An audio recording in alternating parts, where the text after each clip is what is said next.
Hey guys, it's Sam from 3D again. Have you ever felt overwhelmed and confused when opening Blender only to close it again right after? If so, you are definitely not the only one. And today we will shed some light on why this happens. But before we get into it, here is a quick shout out to our website 3D.design, where you can get your hands on professional quality 3D assets through a variety of great lifetime deals. Link in the description below.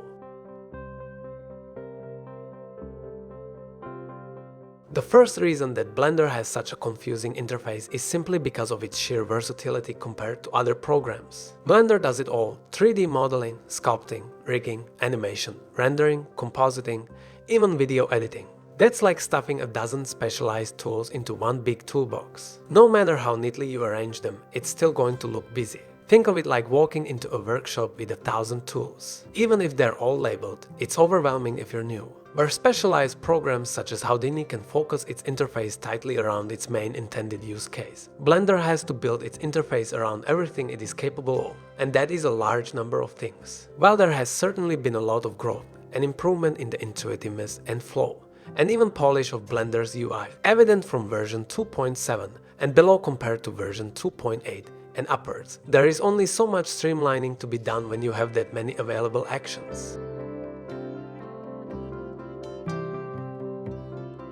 While Blender receives a lot of donations and contributions in funding from a lot of sources, it still remains an open source software package. And the reality of Blender's development is that it will always prioritize the enhancement of its features over the polish of its interface. It is the same thing as something like VLC or even Wikipedia. While both of those are valuable resources, neither of them stands out with particularly impressive UIs. When a company is profiting from a software, it has a large incentive to craft a smooth an easy-to-learn experience for its end user, as that is who is paying for the product, and their need is for a more intuitive interface. However, on the flip side, Blender's money comes from funding from large entities that are much more interested in its development and advancement, hence their more back-ended focus.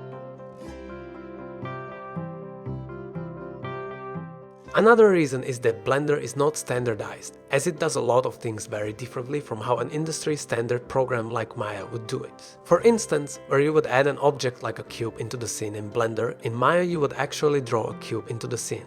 This is because of a few reasons, but the first is because it has not been widely adopted as industry standard, as well as the fact that multiple developers from around the world have contributed to Blender over the years, so it's a melting pot of different design choices. This means that a person who has been doing 3D for a long time in other programs will not necessarily be able to pick up Blender easily, as they would almost have to learn a whole new way of doing things.